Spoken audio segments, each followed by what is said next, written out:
नन्ही बच्ची का ईमान। प्यारे बच्चों, सहाबा कराम पर काफिरों ने जुल्म के पहाड़ तोड़े, उनका जीना दो भर कर दिया, कितनों को शहीद कर डाला। उन हालात में एक खौफ का माहौल पैदा हो गया।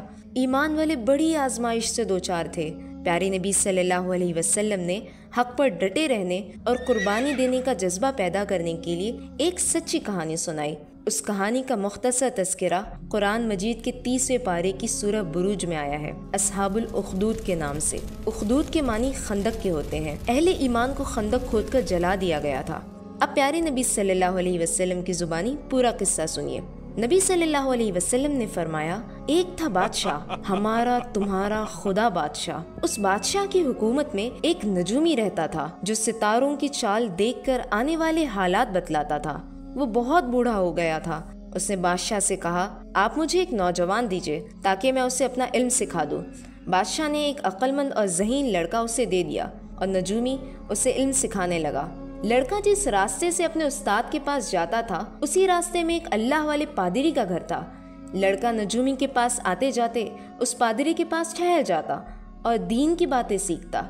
आहिस्ता आहिस्ता लड़का पक्का ईमान वाला हो गया। वो एक खुदा पर यकीन करके सिर्फ उसी से डरने लगा और उसी से मांगने लगा। एक दिन वो नजूमी के पास जाने लगा तो रास्ता बंद था। एक बड़े अजदहे ने रास्ता रोक रखा था। बहुत से लोग इधर खड़े थे और बहुत से उधर, मगर किसी में इतनी हिम्मत नहीं थी कि वो आगे बढ़े। लड़के ने जब ये हाल देखा तो एक पत्थर उठाकर अजदहे पर मारा और कहा कि अगर मेरा अल्लाह सच्चा है तो ये अजदहा मर जाए। पत्थर लगते ही अजदहा मर गया और रास्ता खुल गया। लोगों में ये बात मशहूर हो गई कि लड़का इल्म नजुम में बहुत काबिल हो गया है, बहुत से करामात दिखाने लगा है। ये बात जब फैली तो अंधे, लंगड़े, लूले और पुराने सारे मरीज लड़के के पास जाने लगे और शिफा याब होने लगे। बादशाह का एक वजीर काना था, वो भी लड़के के पास गया। लड़के ने अल्लाह से दुआ की, वो 2 आंख वाला हो गया। बादशाह को ये बात मालूम हुई तो उसने वजीर पर सख्ती की, कहा, बता तुझे किसने अच्छा किया है। वजीर ने लड़के का नाम बता दिया। बादशाह ने लड़के को बुलाया और कहा कि तू इतना इल्म नजूम जान गया है कि अंधों को भी अच्छा करने लगा है। लड़के ने जवाब दिया, भला मैं किसी को किस तरह अच्छा कर सकता हूँ, मैं तो अल्लाह से दुआ करता हूँ और अल्लाह शिफा देता है। बादशाह ने कहा, क्या मेरे अलावा भी तुम लोगों का कोई खुदा है? लड़के ने जवाब दिया, अल्लाह ही तो है, खालिक, मालिक और हाकिम, तुम तो बस एक बंदे हो। बादशाह लड़की का जवाब सुनकर गजबनाक हो गया। अपने सिपाहियों को हुक्म दिया, इस लड़के को कश्ती में ले जाओ और दरिया में डुबो दो। जब कश्ती बीच दरिया में पहुंची तो लड़के ने अल्लाह से मदद मांगी। फिर कश्ती डगमगाई, सब सिपाही डूब गए। लड़का बचकर दरबार में आ गया।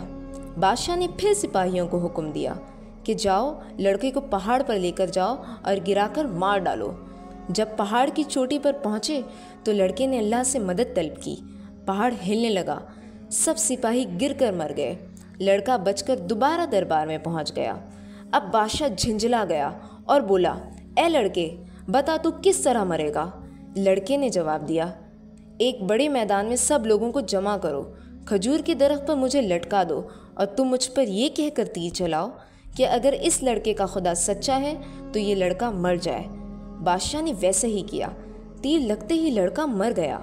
मगर तमाम लोग पुकार उठे, हम इस लड़के के खुदा पर ईमान लाते हैं। लोगों की आवाज़ें सुनकर बादशाह बौखला गया और उसने हुक्म दिया कि गड्ढे खोदो और उनको आग में जलाकर भर दो जो लोग इस लड़के के खुदा पर ईमान लाते हैं, और जो ईमान लाए हैं वो इसमें कूद जाएं। बादशाह के हुक्म की तामील की गई। आग के गड्ढे तैयार हो गए और ईमान वाले उसमें कूदने लगे। एक ईमान वाली माँ अपनी मासूम बच्ची के साथ आई। वो आग वाले गड्ढे में कूदने को हिचकिचा रही थी। बच्ची ने कहा, माँ तुम हक पर हो, अल्लाह एक है और सच्चा है, चलो आग में कूद पड़ो। और वो दोनों आग में कूद पड़े। हक की खातिर मरना है और हक की खातिर जीना है। अल्लाह के रस्ते में एक दिन फिर जामे शहादत पीना है। तो बच्चों, हमने इस सच्ची कहानी से क्या सीखा? पूरी यूनिवर्स का बादशाह सिर्फ अल्लाह ही है। कोई बादशाह कितना बड़ा ही क्यों ना हो, वो अल्लाह का बंदा ही रहता है। बीमारियों से शिफा सिर्फ अल्लाह देता है, कोई बंदा शिफा नहीं दे सकता। अल्लाह की राह में आजमाइश की दुआ नहीं करना चाहिए, लेकिन अगर आजमाइश आ जाए تو پھر اس پر ثابت قدم رہنا چاہیے۔